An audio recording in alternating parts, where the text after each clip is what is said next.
God afton och shalom vänner. Profetisk uppdatering 3 februari 2024.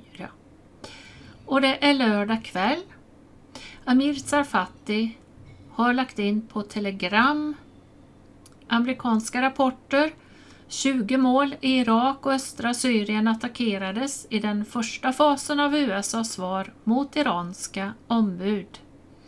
Vita huset, vi informerade irakierna i förväg om attackerna. Efter nattens omfattande amerikanska attacker i Syrien och Irak meddelade Vita huset att man i förväg informerat den irakiska regeringen om attackerna. Knacka på det amerikanska taket. Ni kan vara säkra på att informationen vidarebefordrades från den irakiska regeringen till de shiitiska miliserna. Det råder ingen tvekan om det. Dessutom informerade amerikanska tjänstemän nästan i realtid om bombplanens avfärd från Englands territorium för sitt uppdrag. Det gav tillräckligt med tid för att utvärdera, och källor som identifierades med den shiitiska axeln informerade om att nästan alla platser som attackerades evakuerades i förväg. Dessutom meddelade Vita huset att attackerna var framgångsrika, att det inte fanns några skador eller förluster på den amerikanska sidan och att attackerna bara var början på svaret. Vita huset betonade att de mål som attackerades användes av det iranska revolutionsgardet och deras underordnade miliser för att attackera de amerikanska styrkorna. Enligt den irakiska regeringen resulterade den amerikanska attacken på den irakiska sidan av gränsen mot Syrien i att 16 personer dödades, 25 andra skadades, samt skador på bostadshus och civil egendom.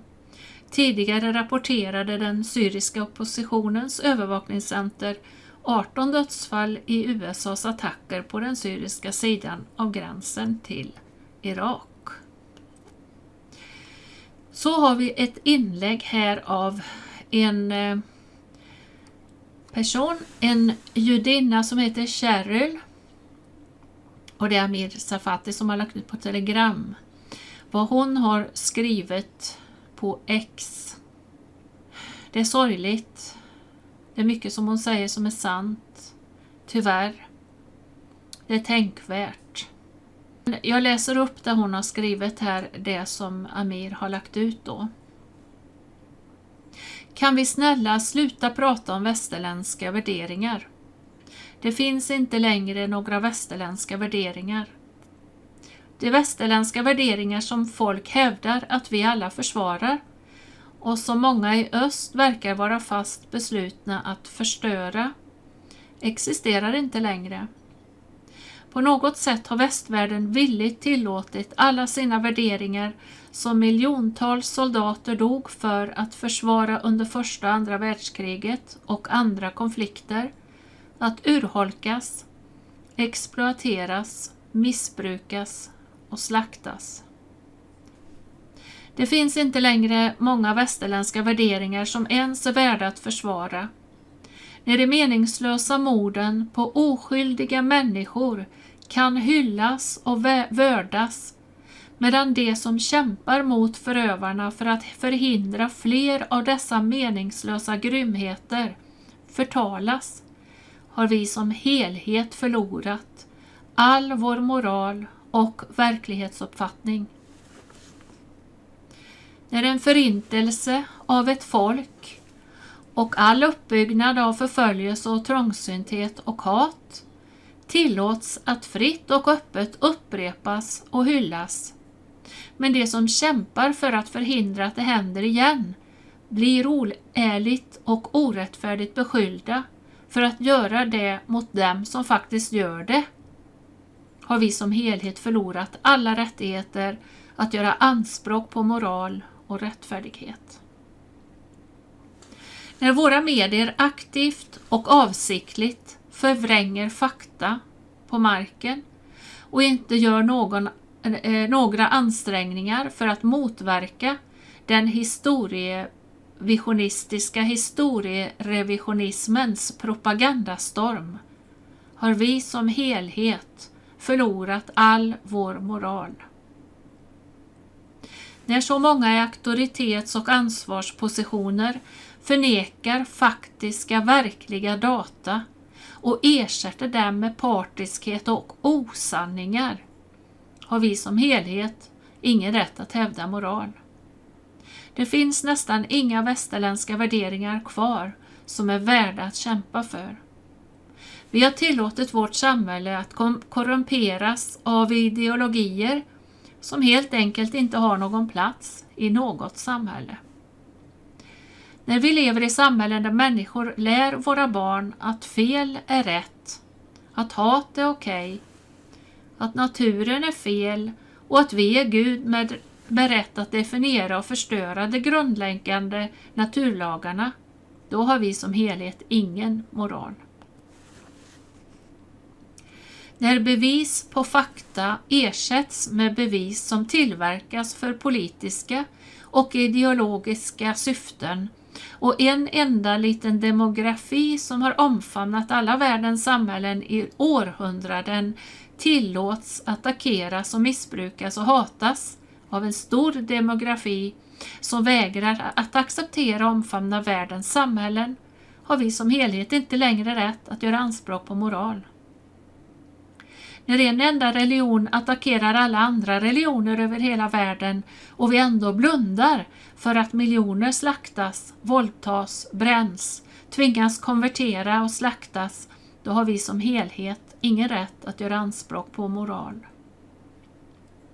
Inom parentes så tror jag vi alla förstår vad hon syftar på. Det här är islam, islamister, denna religion. Och där människan tror sig vara Gud, förnekar den sanne, evige Gudens, enda sanne Gudens existens, Bibelns Gud, och istället tror sig själv vara Gud. Ja, konsekvenserna, de ser vi ju alla. Och det land, den demokrati som blir förljugen, som försvarar sig mot all denna ondska, det är ju Israel, som istället möter beskyllningar som inte är sanna, där allting förvrids och lögnen får fäste. Ja, jag fortsätter läsa här. Även om många tror på dem, har de som kontrollerade många ersatt västerländska värderingar med ett virus som är så dödligt och korrupt att vår nästa generation redan är infekterad och förlorad. Vi som helhet har ingen rätt att göra anspråk på moral eftersom vi har sett på och tillåtit och fortsätter att tillåta förstörelsen av allt som är värt att kämpa för genom att förbli tysta, och majoriteten förblir tysta. Detta är inte en sammandrabbning mellan civilisationer och kulturer. Vi har redan överlämnat vår civilisation och alla våra kulturer till dem som har beväpnat den och nu håller oss som gisslan med den. Finns det hopp? Jag vill gärna tro att det finns det. Men eftersom jag bara är en simpel, smutsig, sionistisk, judisk Israel, även om jag inte är vit, så får jag höra att jag är det. Även om jag inte begår folkmord, får jag höra att jag gör det. Även om jag inte begår etnisk rensning, så får jag höra att jag gör det. Moralen existerar helt enkelt inte längre i sin ursprungliga betydelse.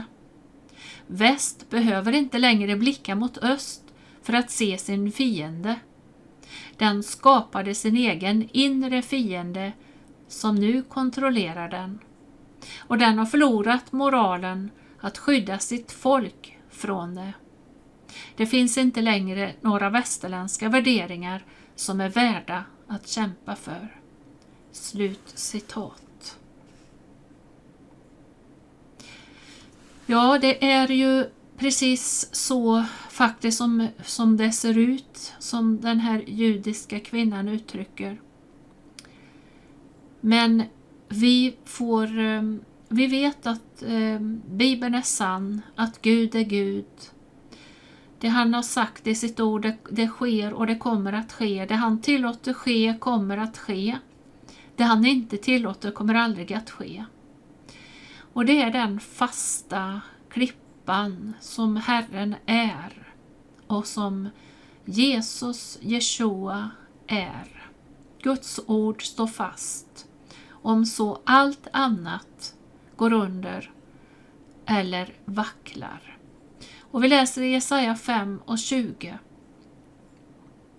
Ve dem som kallar det onda gott och det goda ont, som gör mörker till ljus och ljus till mörker, som gör bitter till sött och sött till bittert.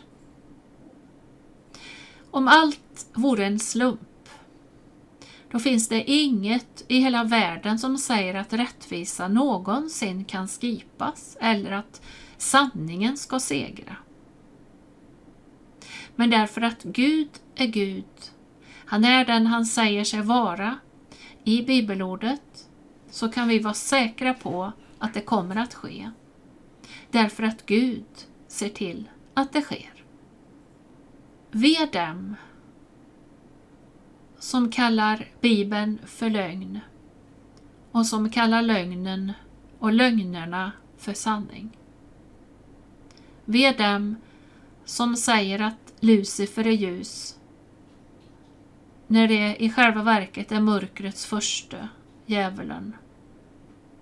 Den som vill ha sanningen, den som söker sanningen, kommer att finna den. Den som ärligt söker sanningen och söker Gud kommer alltid att finna Jesus. Därför att Jesus lovar själv att den som söker, den som ber han får. Den som söker han finner, och för den som klappar skall det upplåtas. Ska dörren upplåtas. Alltså, alla som söker sanningen och söker Gud finner den. Därför att Gud är Gud. Och David i Bibeln, han uttrycker i psalm 40. Jag läser några verser där från vers 2. Jag väntade ivrigt på Herren, och han böjde sig till mig och hörde mitt rop. Han drog mig upp ur fördärvets grop, ur den djupa dyn. Han ställde mina fötter på en klippa och gjorde mina steg fasta. Han lade i min mun en ny sång, en lovsång till vår Gud. Många ska se det och frukta, och det skall förtrösta på Herren. Detta sa David, för det hade han själv fått uppleva. Den djupa dyn och fördärvets grop, det kan vi ta. Det handlar ju både om synden som vi alla människor har och som vi behöver Guds förlåtelse och rening ifrån. Det kan vara mycket annat också som gör oss uppgivna, förtvivlade, deprimerade. Det kan vara väldigt mycket. Det finns många gropar, förkastelsens grop. Vet jag att jag har tagit upp i predikan. Det känns som man hamnar i en grop och det känns som man aldrig kommer upp igen. Men det gör man därför att när man ber till Herren, då hör han bön och han hjälper oss upp igen. Det här tror jag kanske att det var en syndens grop, om man får säga så, som David upplevde. Men det är också allt det som hela den här världen, alltså utan Gud, är ju som en dy. Det är som att gå i dy. Det finns ju ingen säkerhet, det finns ingen trygghet, det finns ingen fasthet. Man vet inte vad man tror på. Men när vi vänder oss till Gud och när vi tar emot Jesus och hans frälsning, Jeshua som han heter på hebreiska, då ställer han våra fötter på en klippa och gör våra steg fasta. Vi får fast mark under fötterna, andligt sett.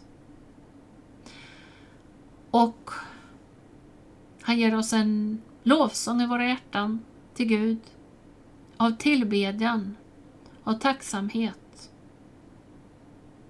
så att också andra kan dras till honom och förtrösta på Herren, vända sig till honom. Det är vår önskan och det är vår bön. David väntade ivrigt på Herren. Ivrigt, vänta ivrigt. Och det är samma ord, kava, kava. Kava betyder att vänta. Men när det står i dubbelt här, det står kava, kava efter varandra, och betyder att man väntar länge, kan det betyda. Man väntar tålmodigt. Och det finns också i ordet kava att tvinnas samman.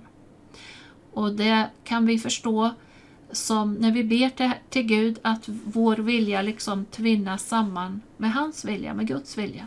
När vi ber till honom i ödmjukhet. Men det är alltid så att Gud hör oss när vi väntar ivrigt efter honom. Han hör oss, han böjer sig till oss, att han hör vår bön. Det gäller alla människor som söker och som vänder sig till Herren. Och det är det hoppet som vi har. Det är det hoppet som finns. Och Guds ord, det är fast. Det är orubbligt. Det kan ingen människa ändra eller förändra. Ingen makt i höjden eller djupet eller någonting. Och det är det som är den fasta tryggheten vi har. Det är skrämmande hur den här världen ser ut. Och vi ser hur maktmänniskor många gånger styr det globala skeendet. Vi ser här hur människor tror på lögner, går ut och demonstrerar emot Israel som kämpar mot ondskan.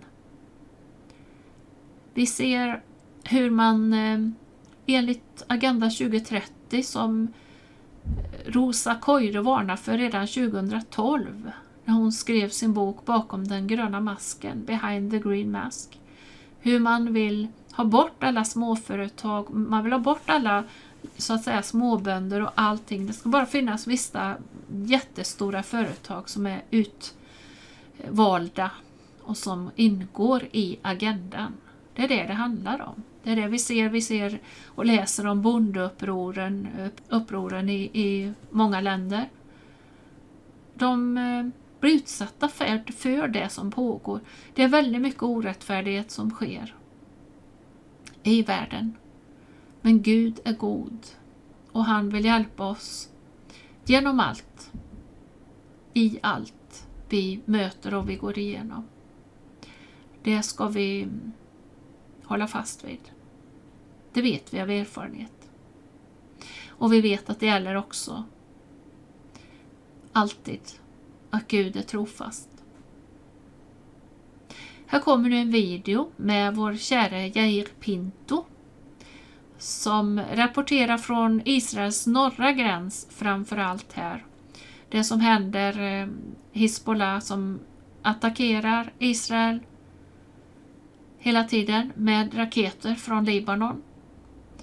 Och Israel försvarar sig där vid norra gränsen, och man är ju säker på här i Israel att det verkliga kriget blir mot Hizbollah. För Israel är påtvingat även där en krigsfront. Och Jair, han är så glad i slutet här när han rapporterar, för han har nyss träffat några kristna ledare som har varit där i Israel och som har besökt, om det var kibbutz eller någon ort där nere nära Gaza, och där Hamas attackerar så fruktansvärt. Men de här kristna, de har uppmuntrat och de har uttryckt sin kärlek till Israel och sitt stöd för Israel. Så man känner nästan, man skulle vilja göra det samma på plats. Men det har vi inte möjlighet till, men vi kan göra det så här. Vi står med Israel, vi ber för Israel i denna svåra tid som Israel går igenom. Så nu kommer videon och jag tackar för mig och önskar er Guds välsignelse och shalom.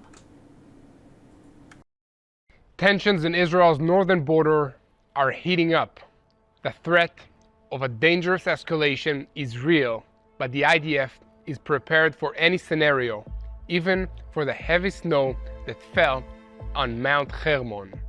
This is the 118th day in the Hamas-Israel war, and I'm Yair Pinto, reporting to you from Jerusalem.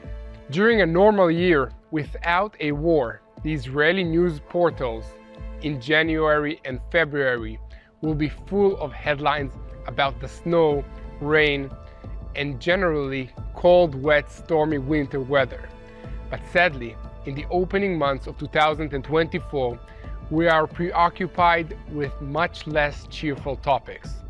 That would be the growing possibility of a large war in the northern border and the readiness of the IDF to fight such a war.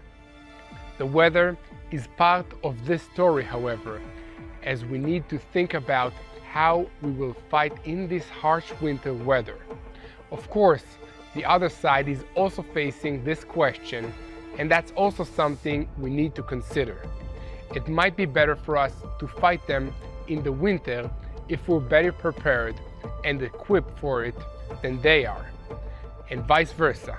You may have heard that the terrain and conditions in northern Israel in the winter are difficult, including heavy rains, snow, fog, and extreme cold. There are advantages and disadvantages to these conditions for both sides, including the fact that it's difficult to see far in such conditions without special equipment. The IDF has these special equipments, but Hezbollah and the other Iranian-backed militias we're facing probably do not have these equipments. Other things we have that they might not have include vehicles designed to operate in the cold, winter clothing, and many other things. In short, the IDF is equipped and very well prepared to operate in this weather, but the enemy forces are much less so. That doesn't mean that it will be easy, but it does mean we'll have some important advantages in this war. Training and preparations have been ongoing for 4 months, led by the soldiers of the Reserve Paratrooper Brigade, who are on standby in northern Israel. This reserve unit has an impressive attendance of over 140%, meaning many men who were not even called to come showed up anyway to volunteer to the IDF. Do you understand how much Israelis love their country? I personally saw many soldiers that left their families in Europe or the United States and came to the military and volunteered with our units in the northern border in the first 2 months of this war. It's just amazing. Last week, following training maneuvers that are simulating an advance from the defense line towards the enemy in southern Lebanon and destroying his capabilities, they held another readiness exercise in the Golan Heights. The reserve fighters did a terrain and climate analysis and built a detailed plan of attack based on how they assessed the enemy will behave in a real combat situation. One of the fighters said, "We practiced warfare in cooperation with tanks, and that was the most significant thing to me." Along with the weather, another important factor that could be very crucial in whatever comes next is the terrain. This is a mountainous area filled with vegetation and forests. It is very different than the mostly flat desert sands of southern Israel and the Gaza Strip. At the beginning of this war, I was stationed in the northern part of Israel for more than a month, and I remember one specific incident from one of the training exercises. We were out in the field one day when it began to rain. Our uniforms were quickly soaked through, and it got very uncomfortable for everyone. But I remember how my fellow soldiers and I carried on as usual. laughing at those socks that got wetter and smiling as if they were on their way home and not in the middle of the field, exercising, carrying tens of kilograms of equipment on our backs. Many times during this war, I have asked myself how we still have so much motivation even under such difficult conditions, and especially after so much time. After all, we are not 18-year-olds recruit soldiers anymore. We are what those 18-year-olds called old men, and we all have homes, careers, relationships, children that we rather be attending to instead of tramping around in the rain with backpacks filled with gear, eating army food, mainly tuna, and maybe getting shot by the enemy on top of everything else. But one of my comrades spoke for all of us when he gave us an answer to this question by declaring that there is no choice because the country is the home of all of us and we are at war for our home. That might sound like a corny line for an old John Wayne movie, but when you're in action in the depths of the terrain, you realize that this is not a cliche. This is the reality.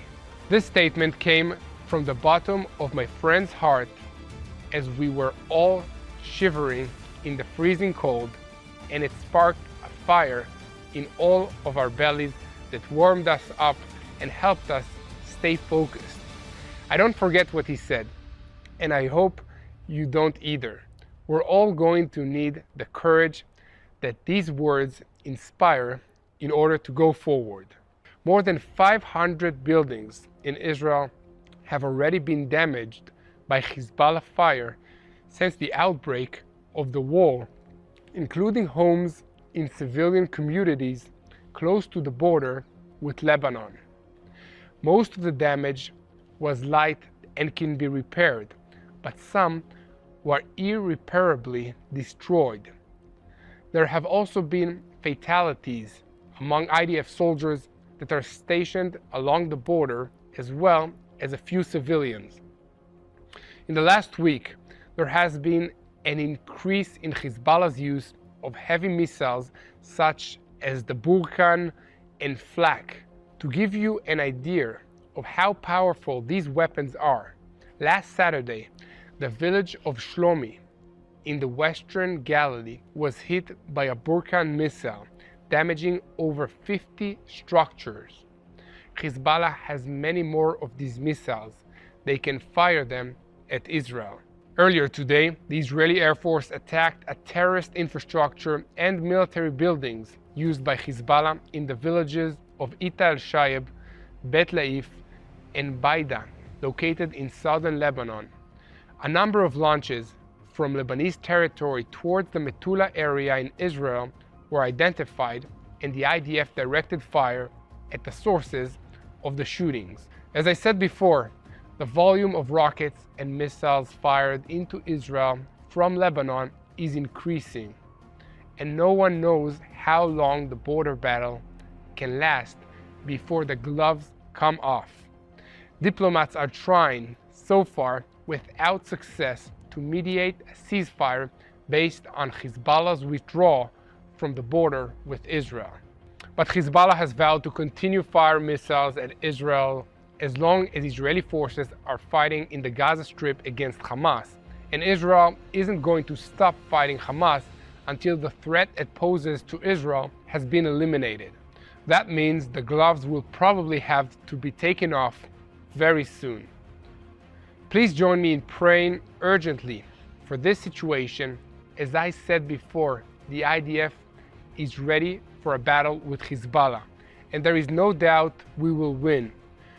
But the Israeli home front will surely come under intense rocket fire for at least the first few days of such a conflict.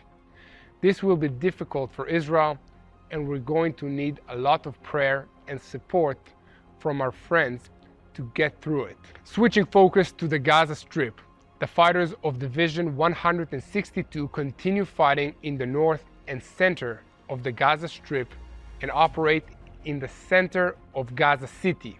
Every day they report of eliminating several Hamas terrorists. In the center of the Gaza Strip, the fighters of the Nahal combat team are operating. They too report of making steady progress in taking terrorists off the battlefields, including a growing number who have surrendered. In the north of the Gaza Strip, the fighters of the 401st Brigade combat team and the 98th Division are hard at work hitting Hamas positions one by one, as the paratrooper brigade and the 646th Brigade combat team does the same in the western neighborhoods of Khan Yunis. Dear viewers, as I hope you can see from today's report, the state of Israel is facing tremendous pressure and we need your help. Please continue to spread the truth by sharing these videos and follow us on social media. Please also continue to pray for the peace of Jerusalem and the peace of Israel, and pray for the safety of the IDF soldiers. Don't forget to also pray for the Israeli home front, for the families of all these IDF soldiers that are staying at home worried that their loved ones will not return. Your support and your prayers mean the world to us. Only yesterday evening, I had the privilege of meeting with a few Christian leaders who came to Israel in a show of solidarity with the people of Israel.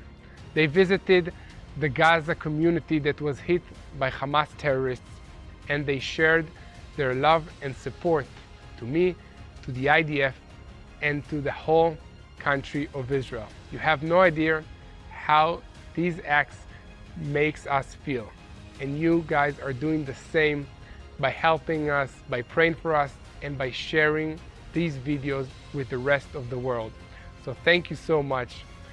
And we have people that are praying for us from all across the world.